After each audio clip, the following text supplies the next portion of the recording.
The church door slammed open just as the coffin was being lowered, and every head turned toward the trembling young woman standing beneath the rain. Her shoes were stained with mud from running half the county on foot, yet her own aunt looked at her with disgust and said, before the mourners and nobles alike, "You arrived late to your own mother's burial, because worthless daughters always do." The whispers spread instantly across the chapel. Some pitied her. Most enjoyed the humiliation. But the young woman didn't cry. She walked forward alone, while her relatives fought over jewelry, property papers, and even the lace covering her mother's coffin. And that was the moment the most feared duke in the kingdom stepped out from the last pew and asked a question nobody expected. Why is the only grieving child being treated like a servant? Silence swallowed the room so completely that even the priest lowered his head.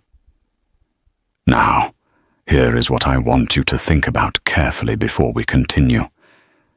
Do you believe the Duke stepped forward because of kindness? Or do you think he already knew something shocking about her family long before that funeral began? Also, tell me in the comments which beautiful part of the world you are watching from, and ensure you subscribe because this funeral is only the beginning of what the kingdom is about to witness. Rain struck the chapel windows as Beatrice Whitcomb pushed through the crowded aisle with wet curls clinging to her face and grief tightening every breath in her chest. The burial prayers had already begun. Candles flickered beside her mother's coffin, while noble guests whispered behind gloved hands, staring at her as though she had committed some unforgivable crime by arriving late. Lady Millicent Whitcomb did not even wait for silence before speaking. "You shame your mother one final time," she announced coldly. Even in death, she could not depend on her own daughter. Several guests lowered their eyes in discomfort, yet none defended Beatrice. They had heard the rumors for years. The useless daughter, the burden of the Whitcomb family, the girl who brought no fortune, no connections, and no advantage to anyone around her. Beatrice swallowed hard and walked toward the coffin anyway. Her hands trembled when she touched the polished wood. Just yesterday, her mother had still been alive, weak from fever, yet smiling softly while brushing Beatrice's hair beside the window of their small chamber. Now strangers stood around discussing inheritance, while her mother rested in silence between flowers that already smelled of decay. "You should not touch it," Lady Millicent snapped. "Your mother's final weeks were miserable because of your constant presence." Beatrice slowly turned. "I cared for her when nobody else entered that room." Millicent's expression sharpened instantly. "Mind your tongue before witnesses." But Beatrice no longer feared her aunt's anger. Exhaustion had burned through that fear long ago. Across the chapel, Lord Percival Whitcomb adjusted his cuffs impatiently. He was Beatrice's older cousin and the new heir to the Whitcomb estate after her mother's death. His wife, Lenora, stood beside him with a satisfied little smile hidden beneath her mourning veil. "Really, cousin," Percival said loudly, "today is not the day for dramatics." The words tightened something painful inside her chest because she remembered another funeral years earlier, when her father had been buried beneath the same grey sky. Percival had said nearly the same thing then, while quietly taking control of her father's businesses before the mourning period even ended. Some people did not wait for death to finish its work. The priest cleared his throat awkwardly and resumed the prayer, but attention had already shifted. The humiliation hanging over Beatrice felt heavier than the rain itself. Then the chapel doors opened again. Every whisper stopped at once. Duke Alastair Norwin entered without announcement, his dark coat carrying droplets of rain across the stone floor, as two attendants remained behind him near the entrance. Nobody had expected the Duke to appear at such a small family funeral. Nobles immediately straightened their posture, while servants lowered their eyes. Beatrice had seen him only once before, from a distance during a royal parade in Belminster Square. Even then, people had spoken of him with caution. Some feared his silence more than another man's temper. The Duke's gaze moved calmly across the room before settling on Beatrice beside the coffin. Lady Millicent hurried forward with sudden sweetness in her voice. "Your Grace, what an unexpected honor." "I came to pay respect to Lady Helena Whitcomb," he replied evenly. Not once did he offer Millicent a smile. The old woman stiffened slightly before gesturing toward the front pews. "Please, sit beside the family." Alistair's eyes shifted toward Beatrice again. "I believe the family is standing already." The silence afterward felt almost dangerous. Percival quickly forced a laugh. "My cousin has always enjoyed attention, Your Grace. You must forgive the disturbance." Before Beatrice could speak, Lenora stepped closer and whispered harshly near her ear, "Do not embarrass us further. People already pity you enough." Pity. Beatrice hated that word more than cruelty itself. The priest resumed the service once more, though everyone remained distracted by the Duke's arrival. Even the servants exchanged nervous glances near the walls. As prayers continued, Beatrice noticed something strange. Duke Norwin never once looked toward Percival or Millicent. Instead, his attention stayed fixed on her mother's coffin, as though remembering something private. When the burial ended, guests slowly began, moving outside toward the cemetery hill behind the chapel. Rain softened into a thin mist that drifted through the crooked graves and stone angels. Beatrice remained behind for one final moment beside the coffin. "You always told me not to bow before cruel people," she whispered shakily. "I tried, Mother. I truly tried." Her throat tightened painfully. Then another voice answered from behind her. "And did they reward your loyalty?" She turned sharply. Duke Norwin stood near the chapel doors alone. Beatrice lowered her eyes immediately. "Your Grace, you cared for your mother, personally?" "Yes." "Until the end?" "Yes." He studied her quietly. "Interesting." She frowned slightly. "I do not understand." "I imagine there are many things inside this family you do not understand yet." Before she could ask what he meant, footsteps interrupted them. Millicent entered briskly with Percival and Lenora close behind. The older woman's smile returned instantly when facing the Duke. "We are preparing refreshments at Whitcomb Manor," she announced. "Surely your Grace would honor us with your presence." "I will attend briefly," Alistair answered. Millicent looked relieved, but then the Duke added calmly, "Miss Whitcomb will ride with me." The air inside the chapel froze. Lenora's mouth parted in disbelief, while Percival nearly dropped his gloves. Millicent recovered first. "Surely that is unnecessary. Beatrice can return with servants." "I did not ask whether it was necessary." His tone remained polite, which somehow made it more terrifying. Beatrice herself stood speechless. Why would a duke insist on escorting the woman everyone else dismissed as worthless? Percival stepped forward carefully.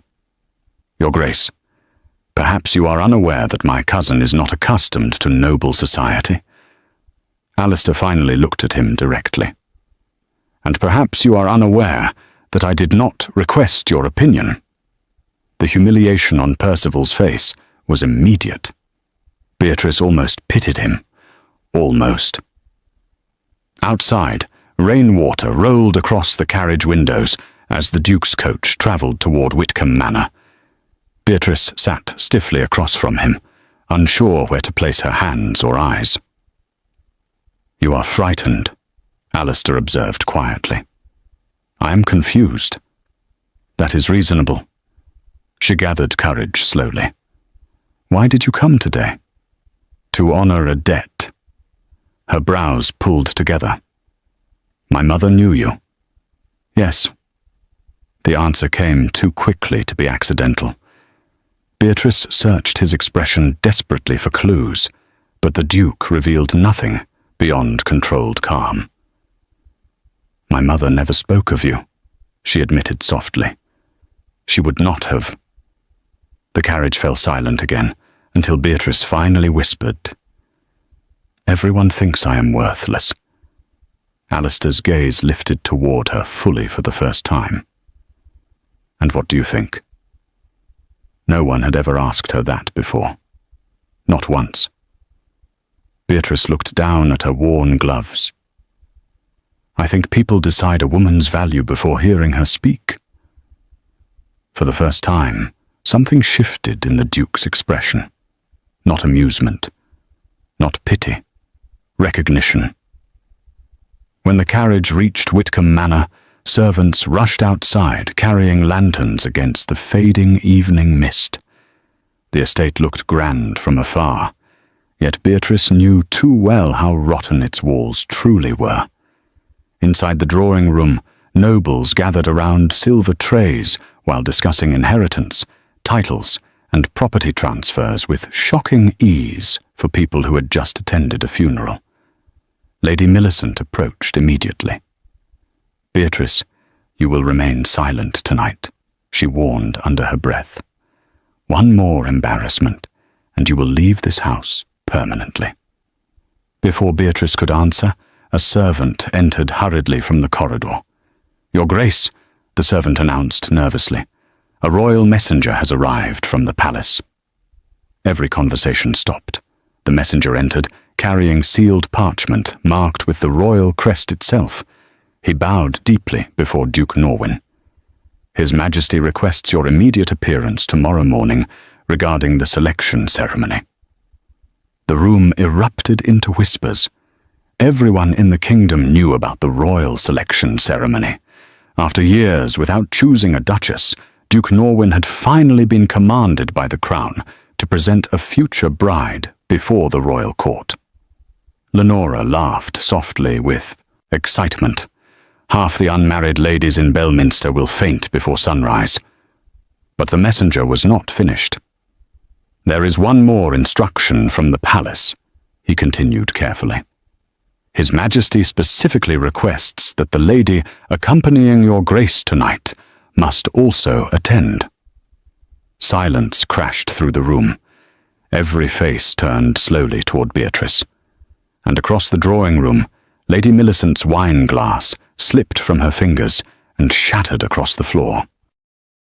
The shattered glass on the drawing room floor still gleamed when silence finally broke into whispers that spread like wind through an open hall. Beatrice stood frozen where she had been placed by circumstance rather than choice, her fingers slowly curling into her palms as every noble eye in the room shifted toward her with disbelief that quickly turned into judgment. Lady Millicent recovered first, her voice sharp but controlled. "This must be a mistake," she said quickly. "Our family has no connection to such royal matters." The messenger did not look at her. His attention remained fixed on Duke Alistair Norwin, as though only one person in the room mattered. "The instruction came directly under the royal seal," he repeated. "There is no mistake." Percival stepped forward, trying to hide the strain in his expression. "Your Grace, surely this is a misunderstanding. My cousin is not trained for court appearances. She has lived quietly, without preparation for such matters." Alistair did not respond immediately. Instead, his gaze moved once again to Beatrice, steady and unreadable. "That is precisely why she will attend," he said at last. A murmur swept through the room. Beatrice felt her throat tighten. "I do not understand," she said quietly. "I have done nothing to be chosen for anything." The Duke's expression softened just slightly, though his voice remained firm. "Then perhaps it is time you begin to understand what others have hidden from you." Lady Millicent's hand tightened around her fan. "Your Grace, this is improper." She is grieving, exhausted, and unprepared. And yet, Alistair replied calmly, she is the only person in this room whose presence has been specifically requested by the Crown. That sentence silenced even the most confident voices in the room. Lenora leaned closer to Percival, whispering urgently, "This will ruin everything if she is seen at court." Percival did not answer, but his eyes darkened as they fixed on Beatrice. Beatrice herself could feel the weight of the room pressing into her shoulders. Nothing in her life had ever placed her at the center of attention like this. Even during her father's funeral, she had been invisible beside the louder ambitions of others. Now, every breath she took seemed to echo. The messenger stepped back after delivering the sealed parchment, signaling that his duty was complete. Before leaving, he added one final line. The selection ceremony begins in 7 days. All required participants must be present in Belminster Palace by then. And then he was gone. The sound of his departure felt louder than his arrival. Lady Millicent immediately turned toward Beatrice. "You will refuse," she ordered sharply under her breath.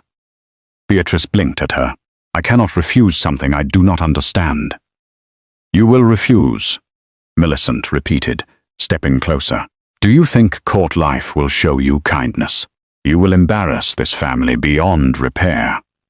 Beatrice's voice lowered. "This family has not protected me from embarrassment before." A flicker of anger crossed Millicent's face, but before she could respond, Duke Alistair stepped forward. "You will not speak to her in that manner again," he said. His tone was quiet, but it carried a weight that cut through every layer of authority in the room. Millicent stiffened. "Your Grace, she is under my guardianship." "No," he replied simply. "She is not." The words landed like a final decision, rather than an argument. Beatrice looked up sharply. "What do you mean?" Alistair turned slightly toward her, as though deciding how much truth to reveal in a single breath. "Your mother left instructions before her passing," he said. "Legal ones. You are not bound to this household in the way they believe." Percival's face changed instantly. "That is impossible." "It is recorded," the Duke replied. The silence that followed felt heavier than before. Beatrice's heart beat faster now, not from fear alone, but from confusion that finally had direction. "My mother left instructions?" "Yes." Millicent's composure cracked slightly. "This is nonsense. She was ill and overwhelmed. She would not have made such arrangements without informing me." Alistair's eyes narrowed slightly. "She did not inform you because she did not trust you." The words struck the room harder than any accusation. Beatrice felt something shift inside her chest. Her mother had always been gentle, patient, even when illness made her weak. The idea that she had made hidden arrangements suggested a life of decisions. Beatrice had never been allowed to see. "Why would she do that?" Beatrice asked softly. The Duke studied her carefully before answering. "Because she believed your safety depended on it." A hush followed that answer, deeper than before. Lenora laughed nervously. "Safety? From what?" No one answered her. Instead, Alistair gestured slightly toward the door. "We will leave for Belminster within 2 days." Beatrice took a small step back. "I have not agreed to any of this." "You do not need to agree," he said. "You only need to survive it." That sentence lingered in the air long after he stopped speaking. Later that evening, the manor slowly emptied of guests who had come for mourning but stayed for spectacle. Conversations outside the drawing room carried quickly through corridors, servants repeating fragments of what they had overheard. Beatrice found herself alone near the corridor window, overlooking the estate grounds. The mist outside had thickened slightly, blurring the shape of the distant hedges. Footsteps approached behind her. She did not turn immediately. "You are being watched more closely than you realize." Alistair said. Beatrice finally turned. Why me? The question had followed her since the chapel, growing heavier with every passing hour. The Duke paused, as though choosing honesty carefully. Because your mother's name appears in records connected to the royal court, he said. Records that were sealed years ago. Beatrice frowned. My mother was a quiet woman. She never attended court. That is what was believed, he replied. But belief is not always truth. A silence settled between them. Beatrice searched his face for certainty, but found only controlled patience. If I go to this selection, she said slowly, what will happen to me? Alistair's gaze remained steady. People will try to define you before you speak. Some will want to use you. Others will want to remove you from the process entirely. And you? For the first time, a faint shift appeared in his expression. I intend to ensure neither succeeds. The honesty of it unsettled her more than deception would have. Beatrice looked away briefly, trying to steady her thoughts. I am still the girl they called worthless this morning. That, he said quietly, is exactly why the court will not know what to do with you. She turned back. And you do a pause. No, he admitted, but I intend to learn. That answer should have frightened her more than it did. Instead, it left her strangely still. The following morning brought no peace. Servants moved through Whitcomb Manor, preparing rooms for departure, while Lady Millicent remained locked in private discussions with Percival. Beatrice could hear their voices at intervals through the walls, sharp and urgent. At one point, Lenora entered Beatrice's chamber without knocking. You will fail, she said immediately. Beatrice looked up from the small bundle she had been given for travel. I have not even begun. That is worse, Lenora replied. At least failure requires effort. You will be destroyed simply by standing there. Beatrice studied her calmly. Then, why are you so afraid of me going? Lenora hesitated for a fraction of a second, too long. Because you do not belong there, she finally said, then turned and left. Beatrice remained seated, the words lingering longer than intended. When the carriage arrived, 2 days later, the estate gathered once more. This time, not for mourning, but for departure under watchful uncertainty. Lady Millicent approached Beatrice one final time before she stepped outside. If you disgrace this family, she said softly, you will never be allowed back. Beatrice met her gaze. I was never truly allowed in. The carriage door closed before any reply could follow. As wheels began to turn, Duke Alistair Norwyn's voice came quietly from across the seat. You will see soon enough, he said, why your presence cannot be ignored.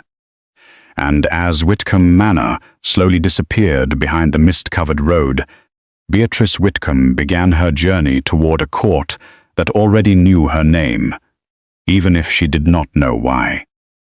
The carriage wheels cut through the misted road toward Belminster Palace, and Beatrice sat rigidly inside, as the world she knew slowly disappeared behind them. Every mile felt like a silent decision being made without her permission, as if her life had already been placed on a table and examined by unseen hands. Duke Alistair Norwyn sat opposite her, unreadable as ever, watching not the road but her face, as though measuring how she would break under pressure that had not yet fully arrived. You are thinking too loudly, he said at last. Beatrice blinked. I am trying to understand why my life has been pulled into something I never asked for. That is not how the court works, he replied calmly. It rarely asks before it changes a person's fate. She looked out of the window. Then I suppose I should expect nothing of my own choice anymore. That would be unwise, he said. You still have choices. You just have fewer than before. The carriage slowed as they approached the palace gates. Massive stone pillars rose into the grey sky and guards stepped forward to inspect the arriving seal. The atmosphere changed instantly, becoming heavier, more controlled. As if even the air obeyed rules here, Beatrice felt it immediately. This place was not like Whitcomb Manor. It was not even like the chapel where she had been humiliated. This was something else entirely, a place where silence itself seemed to have authority. The gates opened. Inside, the palace courtyard stretched wide with trimmed paths, symmetrical gardens, and polished stone walkways. Nobles stood in small groups, their conversations pausing the moment the Duke's carriage entered. Whispers followed instantly. "That is him. He has returned early. And who is that woman with him?" Beatrice heard every word clearly, even through the closed carriage. The carriage stopped. A servant stepped forward and opened the door. Duke Alistair exited first, then turned and offered no hand, only a simple gesture for her to follow. Beatrice stepped down carefully, immediately feeling the weight of dozens of eyes settle on her like judgment, waiting for confirmation. A woman near the palace steps leaned toward another and whispered, "She looks nothing like the others expected." Another replied, "That is either a mistake or a message." Beatrice kept her gaze forward, though her heartbeat had already quickened. Alistair walked beside her without speaking as they moved toward the main hall. Inside, the palace corridors were lined with portraits of former rulers and noble families. Every face seemed to watch her passing, as if even history itself was evaluating her presence. "You will be brought to your assigned quarters," the Duke said quietly. "Until the selection begins, you will remain within palace grounds." "And after the selection?" she asked. "That depends on what the court decides you are." The words unsettled her more than anything else so far. They reached a large chamber where attendants waited. One bowed quickly before speaking. He said, "Your Grace, the council has already gathered in preparation for tomorrow's review of candidates." "Good," Alistair replied. "Then they will see her early." Beatrice turned slightly toward him. "They will see me as what?" He paused. "That is no longer entirely in my control." She was led to a smaller chamber within the guest wing.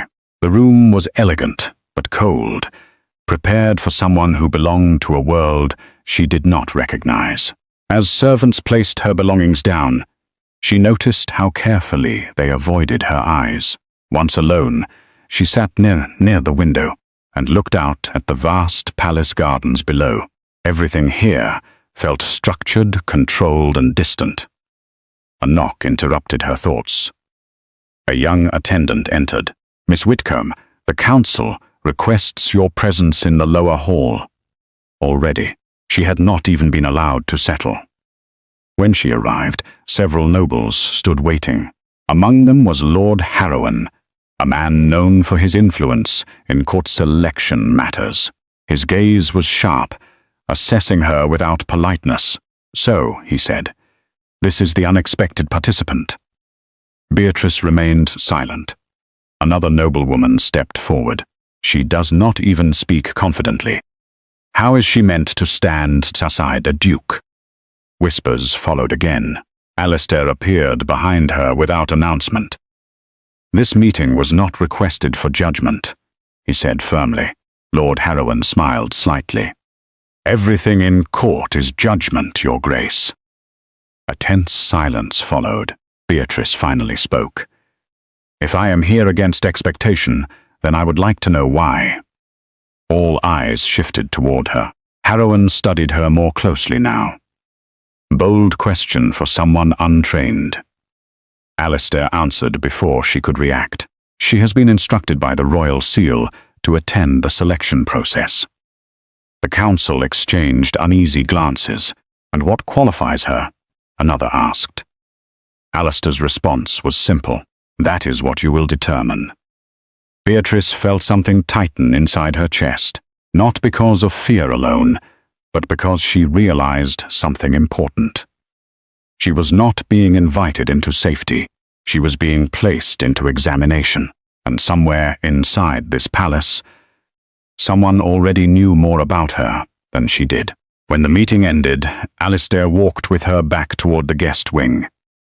"You did not defend me," she said quietly. "I did not need to. That council will decide whether I belong here or not." "No," he replied. "They will try, but they are not the final authority."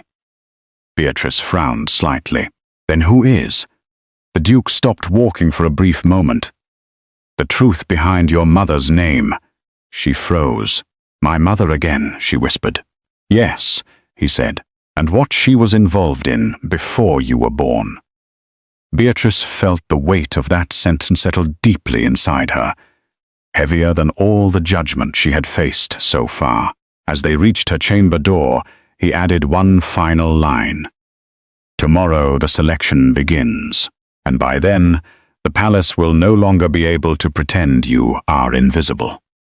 The door closed softly behind her, and for the first time since the funeral, Beatrice Whitcomb understood clearly that her life was no longer her own to remain hidden. That night, sleep did not come easily. Beatrice sat by the window long after the palace lights dimmed, watching guards change posts in silent rhythm. Each movement below reminded her that this place never truly rested. It only waited. A soft knock broke the stillness. She opened the door slightly to find the same attendant from earlier. "There is a message," the girl whispered, handing over a sealed note without meeting her eyes. Beatrice closed the door again and broke the seal carefully. The message contained only a few lines. "Do not trust the council. Do not trust your family. And do not assume the Duke is telling you everything." Her hands trembled slightly. Before she could think further, another sound came from the corridor outside her chamber. Not footsteps meant for her door, but quiet movement that stopped just before reaching it. Beatrice held her breath. A shadow paused briefly near the threshold, then moved away without a sound. She waited until silence returned before stepping back from the door. Across the palace, in a chamber lit by pale candlelight, Duke Alistair stood alone studying an old sealed document. The wax mark on it was worn but still visible, bearing a symbol connected to Beatrice's mother's name. He did not open it yet. Instead, he spoke quietly to himself. "Then it begins sooner than I expected." Outside, the palace remained still, but beneath its silence something had already shifted. Beatrice was no longer just a guest in the selection process. She had become the center of attention that even hidden hands could not ignore. And somewhere beyond the palace walls, someone who once knew her mother's secret was already aware that Beatrice Whitcomb had arrived. Beatrice pressed the note against her chest, as if it could steady her thoughts. But it only deepened the unease inside her. The palace felt different now, less like a place of judgment, and more like a place holding its breath. Somewhere in its long corridors, decisions were already forming without her voice. She looked once more toward the dark window, wondering how many lives had already been shaped by secrets like hers. Tomorrow will not be simple. It would be the first moment the court tried to define her fully. And she would have no choice but to stand and be seen alone now. The morning of the selection began with a silence that felt heavier than the ceremony. Beatrice stood before a tall mirror in the guest chamber, not admiring her reflection, but studying how unfamiliar she looked inside palace walls. Her hair had been arranged neatly by attendants who spoke little, their hands quick and precise, as though preparing her was a task they wished to finish without memory. A knock came. A steward entered without waiting for permission. "The selection review begins in the grand hall," he announced. Beatrice nodded once and followed. As she walked through the corridor, she noticed how the palace seemed more awake than the previous day. Doors were open, nobles moved with intention, and conversations carried a sharper edge. Everything here felt like preparation for judgment. At the entrance of the grand hall, Duke Alistair Norwyn stood waiting. "You slept?" he asked quietly. "Not much," she answered. "That is expected." She glanced at him. "Do they always treat people like this before deciding their value?" His expression remained steady, only when value is uncertain. Inside the hall, rows of nobles had already gathered. At the center stood a raised platform with sealed documents placed neatly on a table. Beatrice felt her steps slow slightly as she entered. Whispers rose instantly.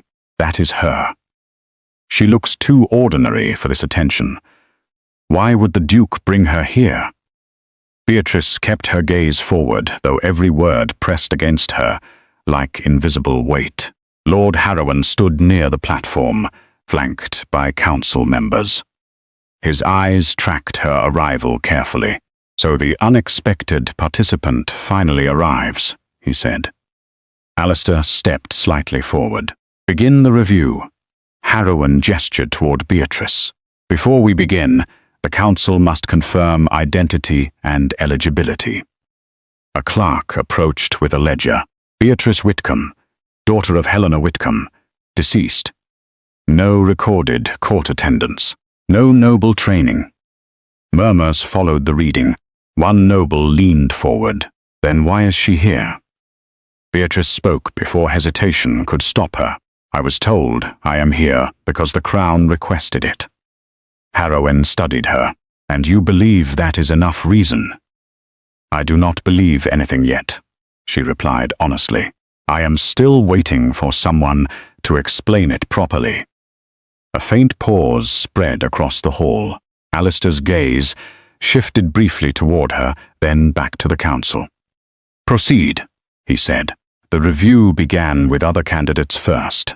Noble daughters presented themselves with rehearsed posture and practiced answers. Each one spoke of lineage, loyalty, and court readiness. Beatrice observed quietly from her place at the side.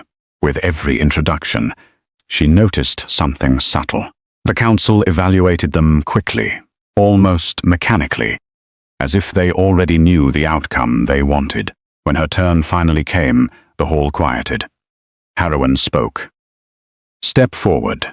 Beatrice moved to the center. The silence around her felt different now. Less judgmental, more curious. "State your purpose," he said. She paused briefly. "I was brought here without understanding the reason. I have no training for court life, no preparation for selection. I am only here because I was told I must be." A noble woman whispered, "She admits weakness openly." Another replied, "Or she has nothing to hide." Harrowen tilted his head slightly. "And what do you offer the court?" Beatrice hesitated. This was the question no one had ever asked her in her own home. "I do not know yet," she said honestly. "But I believe value is not always proven by preparation alone. Sometimes it is revealed when people stop deciding who you are before you speak." A low murmur spread through the hall. Alistair did not react, but his eyes remained fixed on her. Harrowen stepped closer. Interesting answer, but incomplete. Before Beatrice could respond, a second voice interrupted from the side of the hall. "You are wasting time entertaining this." Lady Millicent had arrived. Beatrice turned slightly, surprised by her presence. Millicent approached with controlled composure. "This girl is not suited for court examination. Her presence here insults those who have trained their entire lives."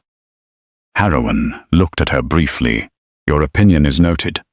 "I am her guardian," Millicent insisted. "I demand her removal from this process." Attention spread quickly. Alistair finally spoke. "You are not her guardian in legal terms." Millicent stiffened. "Excuse me? The documents left by her mother revoke your authority over her decisions," he said calmly. Gasps moved through the hall. Beatrice turned sharply toward him. "You knew this already," Yes, he answered. And you did not tell me. Not yet. Harrowen raised a hand. Enough. The council must proceed with clarity. He turned toward Beatrice again. Last question before we deliberate. Why do you think you were chosen? Beatrice felt the weight of the hall pressing in. I think I was not chosen, she said slowly. I think I was placed here for a reason I do not understand yet. Silence followed. Then Harrowen nodded slightly. Take her away. Beatrice rose. What? For observation, he clarified. Until we determine whether your presence is political disruption or genuine eligibility.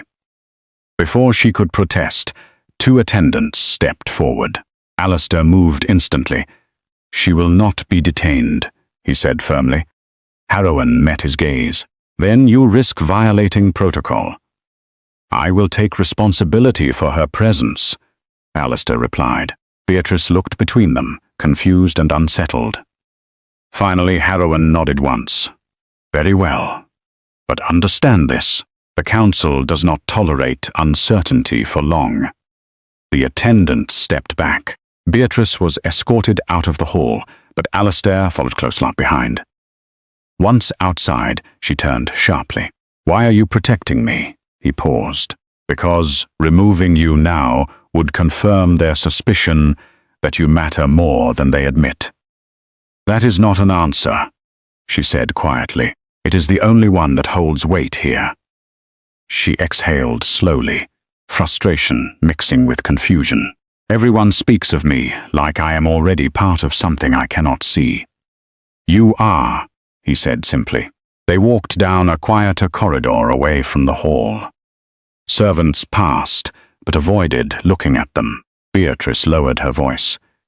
My mother is at the center of this, isn't she? Alistair did not deny it. She was involved in decisions that reached beyond her household, he said carefully. Decisions the court never fully explained. Beatrice stopped walking. You keep saying that, she said, but no one tells me what she actually did. Alistair turned slightly toward her.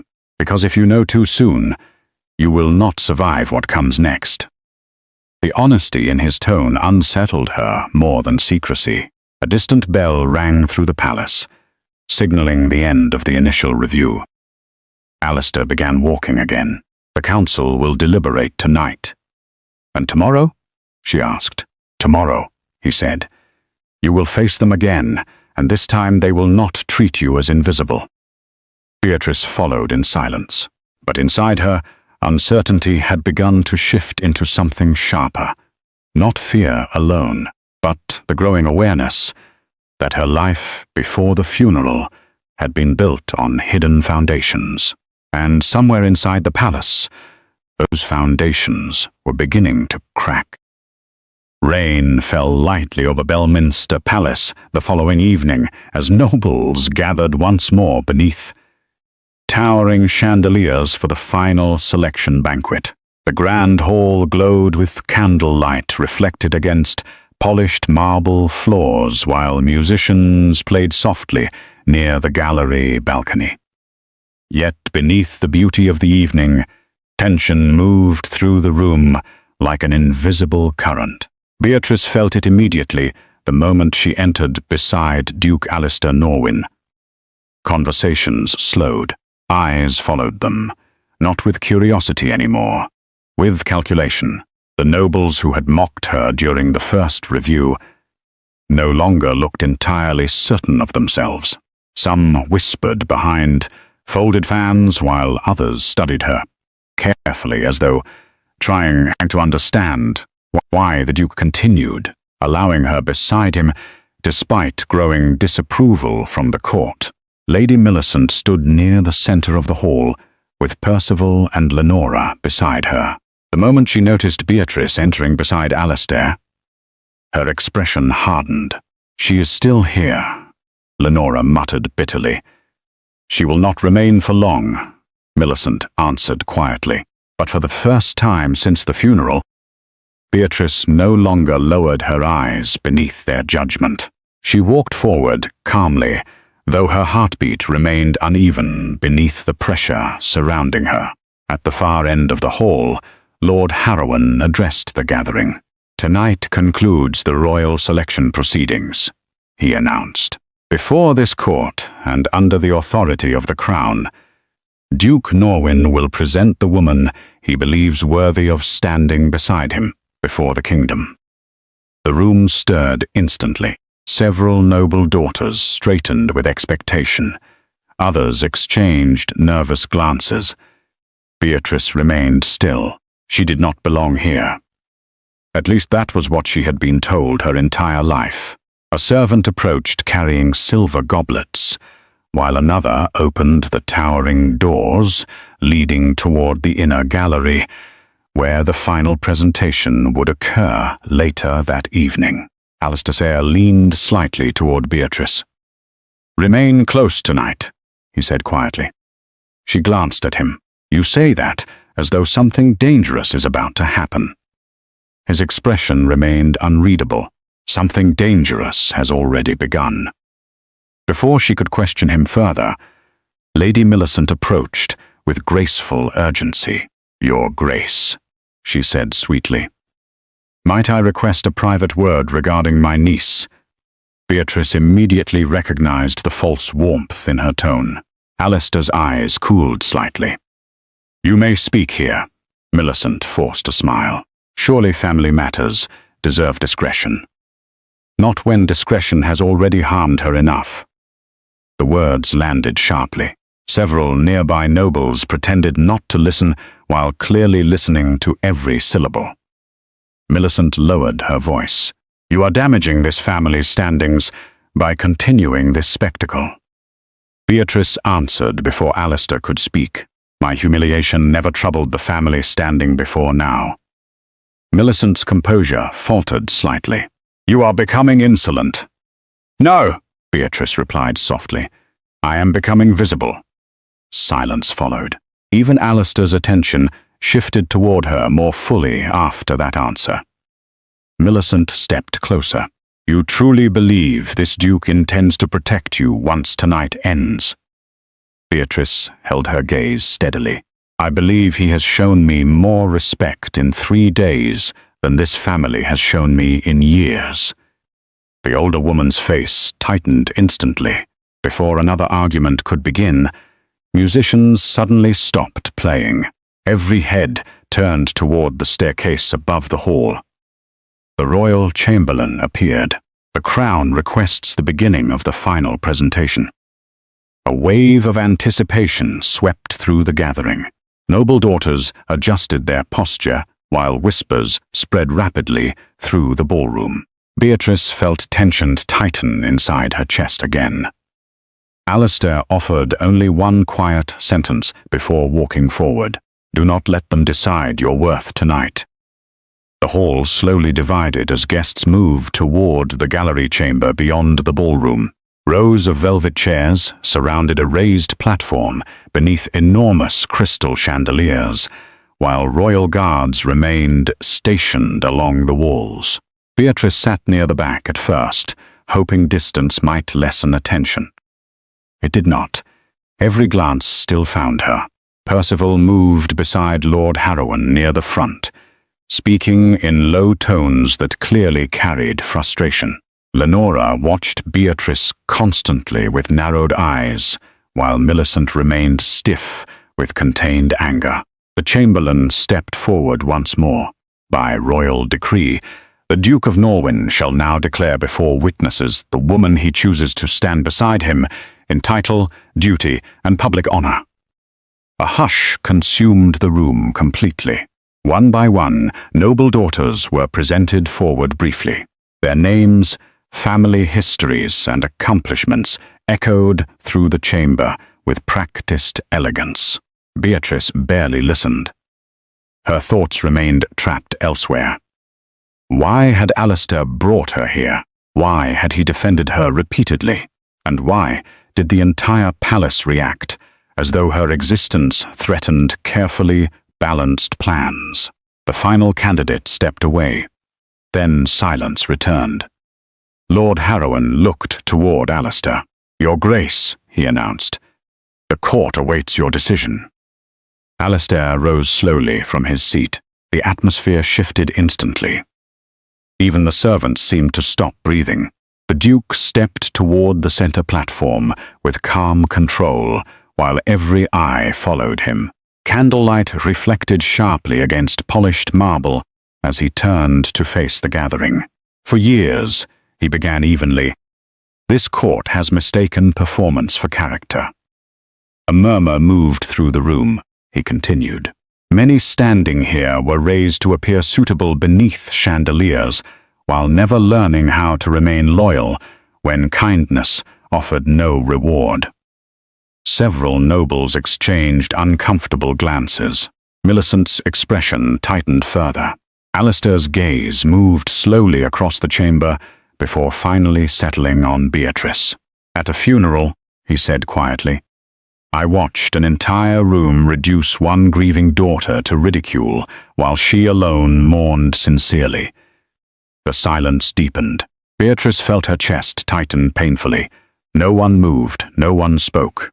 The Duke descended from the platform steps and walked directly through the chamber toward her. Whispers erupted instantly. "He cannot mean. Surely not her. This is madness." Beatrice remained frozen in place as Alistair stopped before her chair. Then, before the entire court and every noble gathered beneath the royal ceiling, the Duke of Norwin extended his hand toward the woman they had called worthless. "I choose Beatrice Whitcomb." Shock crashed through the chamber. Lenora gasped aloud. Percival stood abruptly. Millicent's face drained of color so quickly she nearly lost balance. Lord Harrowan himself looked genuinely stunned for the first time since Beatrice arrived at the palace. The whispers became chaos. "She has no standing. She was mocked at her mother's funeral only days ago. How could the Duke possibly choose her?" Beatrice stared at Alistair, unable to breathe properly. "You cannot mean this," she whispered. "I do," he answered calmly. The chamberlain stepped forward uncertainly. "Your Grace, the court requires confirmation before witnesses." Alistair never looked away from Beatrice. "You have it!" The room erupted again. Millicent moved forward desperately. "This is absurd. She is inexperienced, emotional, and entirely unfit for court life." Alistair finally turned toward her. "And yet she possesses more dignity than those who spent years trying to break her." The words silenced the older woman instantly. Percival stepped forward next, anger visible beneath his composure. "You would humiliate established families for this girl?" Alistair's expression hardened. "No, your family accomplished its own humiliation without assistance from me." Several nobles lowered their eyes immediately. Beatrice could barely process the moment unfolding around her. Days ago, she had stood beside her mother's coffin while relatives called her worthless before strangers. Now the most powerful duke in the kingdom stood before the court publicly choosing her, while those same relatives watched in stunned silence. Her throat tightened painfully. "Why?" she asked softly.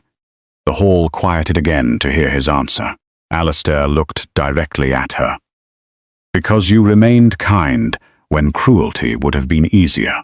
Because you endured humiliation without becoming cruel yourself. And because this court needed reminding that worth is not decided by the loudest voices in a room." No one interrupted him. No one dared. Beatrice felt emotion rise sharply inside her chest, not from romance alone, but from something deeper and more unfamiliar. For the first time in years, someone had seen her clearly without treating her like a burden. Lord Harrowan slowly stepped forward after a long silence. "Then the declaration is witnessed," he announced carefully. "Before the court and under royal authority, Duke Alistair Norwin has formally chosen Beatrice Whitcomb." The words echoed through the chamber like the closing of one life and the beginning of another. And across the room, Lady Millicent finally understood something too late. The girl they mocked at her mother's funeral would never again stand beneath their cruelty unnoticed. The silence after Duke Alistair Norwyn's declaration did not feel temporary. It felt permanent, as though the entire court understood that something irreversible had just happened before their eyes. Beatrice remained standing where he had chosen her, her heartbeat uneven, beneath the weight of hundreds of stunned expressions surrounding them. The chandeliers above continued glowing softly, while whispers spread through the chamber like restless wind. Yet everything around her felt strangely distant. Only one thing remained clear. The same people who had called her worthless at her mother's funeral now stared at her as though they no longer recognized the girl they once dismissed so easily. Lord Harrowan finally raised his hand for silence.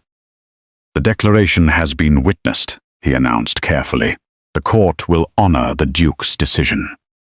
Several nobles looked displeased by those words, but none interrupted him, because nobody challenged Duke Norwyn openly unless they wished to lose. Lady Millicent stood frozen near the front row, struggling to recover the control she had carried so confidently only days earlier. Percival looked furious enough to speak recklessly, while Lenora avoided looking at Beatrice altogether. Alistair lowered his hand slowly after helping Beatrice rise from her chair. "You should sit," she whispered unevenly. "Everyone is watching." "They were watching long before tonight," he replied calmly. The honesty of that answer settled deeply inside her. Musicians resumed playing softly, though the atmosphere never fully recovered from the shock of the announcement.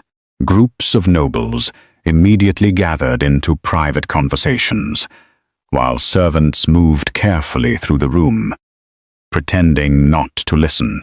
Beatrice felt overwhelmed by it all. "You look pale," Alistair observed quietly. "I was called worthless 3 days ago, beside my mother's coffin," she answered softly. "Now an entire court is staring at me because you chose me before the kingdom. I do not think my thoughts have caught up yet." Something gentler appeared briefly in his expression. "They will." Before she could answer, Lord Harrowan approached them again. "Your Grace," he said carefully, "the Crown requests your attendance in the private council chamber before midnight." Alistair nodded once, understood. Harrowan then looked toward Beatrice with far more caution than before.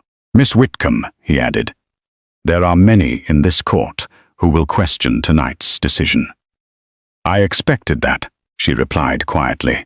"But there are also many," he continued, "who now wish they had treated you differently." The words carried an uncomfortable truth, because already several nobles who had ignored or mocked her earlier were suddenly offering respectful nods as they passed nearby. Beatrice noticed every one of them, not because she enjoyed it, because it revealed how quickly respect changed when power entered the room. As the evening continued, noble guests approached carefully one after another, introducing themselves with polished manners that had been completely absent only yesterday. Lady Rowena Hartley bowed her head slightly. "Miss Whitcomb, congratulations on your selection." A lord beside her added, "The Duke's judgment has always been respected."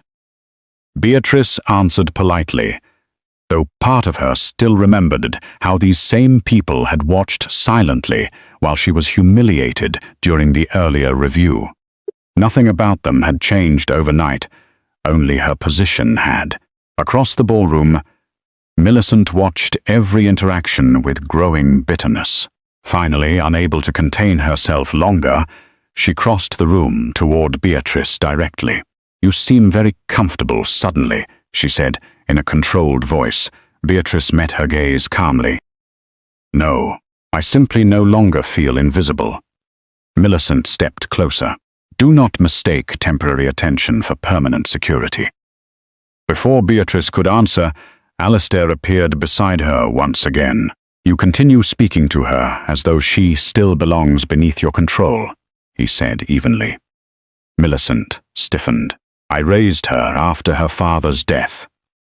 "You diminished her after her father's death," he corrected. Several nearby nobles immediately pretended not to hear. Millicent's composure finally cracked. "You know nothing about what this family sacrificed." Alistair's eyes hardened slightly.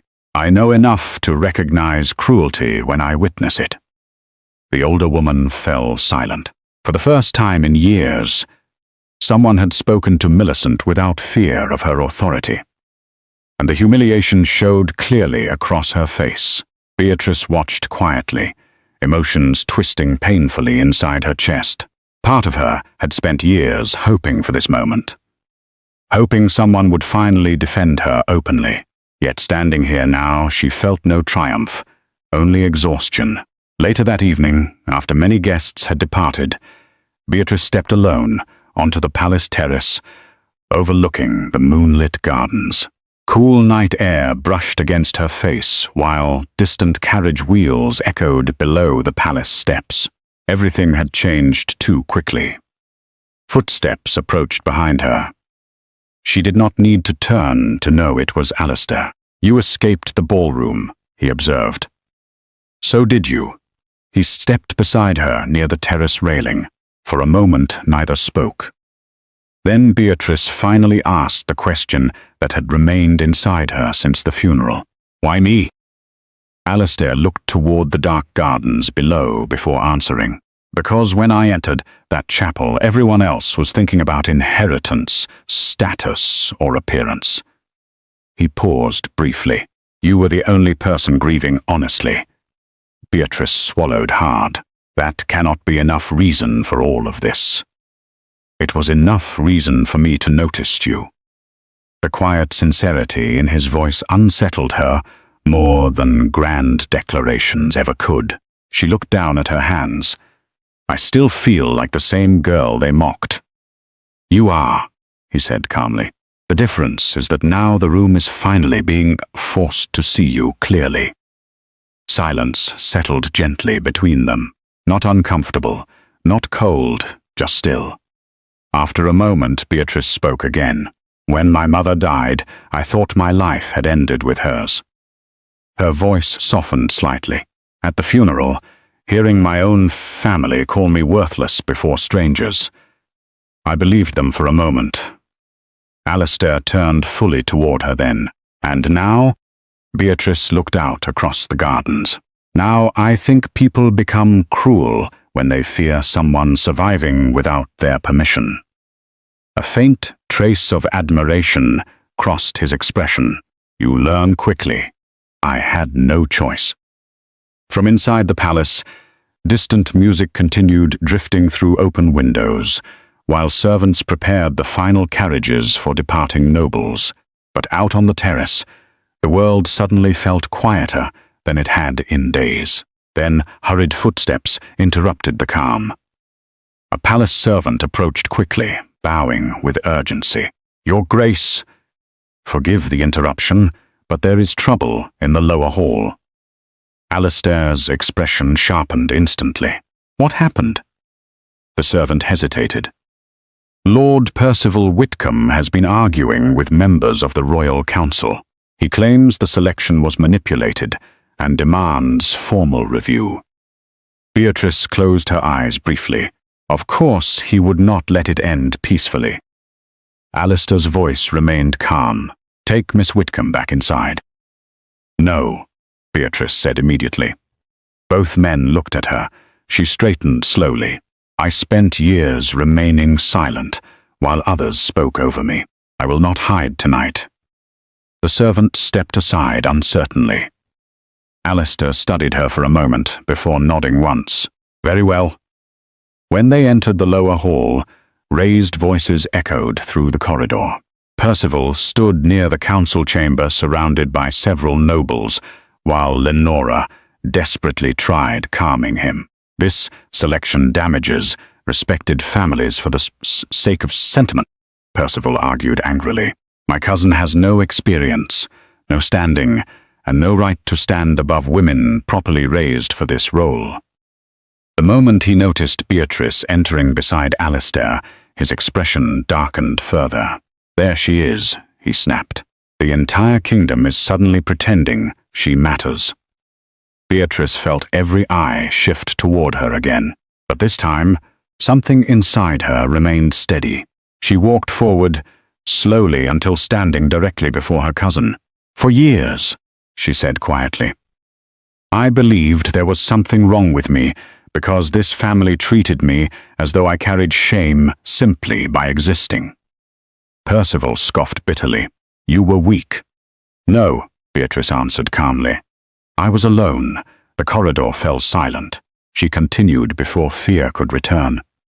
You called me worthless beside my mother's coffin before strangers. Yet even then, all I had done was grieve honestly, while the rest of you fought over status and inheritance. Lenora lowered her eyes immediately. Millicent, who had arrived moments earlier, remained completely silent. Beatrice looked around at all of them. I do not hate you, she said softly, but I will never again believe your cruelty defines my value. The words settled through the hall with quiet finality. No dramatic shouting followed. No defense came quickly enough, because deep down, everyone present knew she was telling the truth. Alistair stepped beside her once more. The matter is finished, he announced firmly, and this time nobody argued. The palace corridors gradually emptied afterward, until only silence remained beneath the candlelit ceilings. As dawn slowly approached beyond the tall windows of Belminster Palace, Beatrice stood beside the man who had chosen her before the kingdom and realized something she never thought possible. The girl they once called worthless had survived long enough to become impossible to ignore. Do you think the Duke chose her because of her mother's hidden past? Or because he saw something in her no one else ever noticed? If you were in her place, would you trust a man who changed your life overnight in front of an entire kingdom? Was this truly her rise into power, or the beginning of an even deeper truth the palace is still hiding? And most importantly, what do you think will happen when the kingdom realizes she is no longer the girl they once called worthless? Drop your answer in the comments. I'll be responding to each.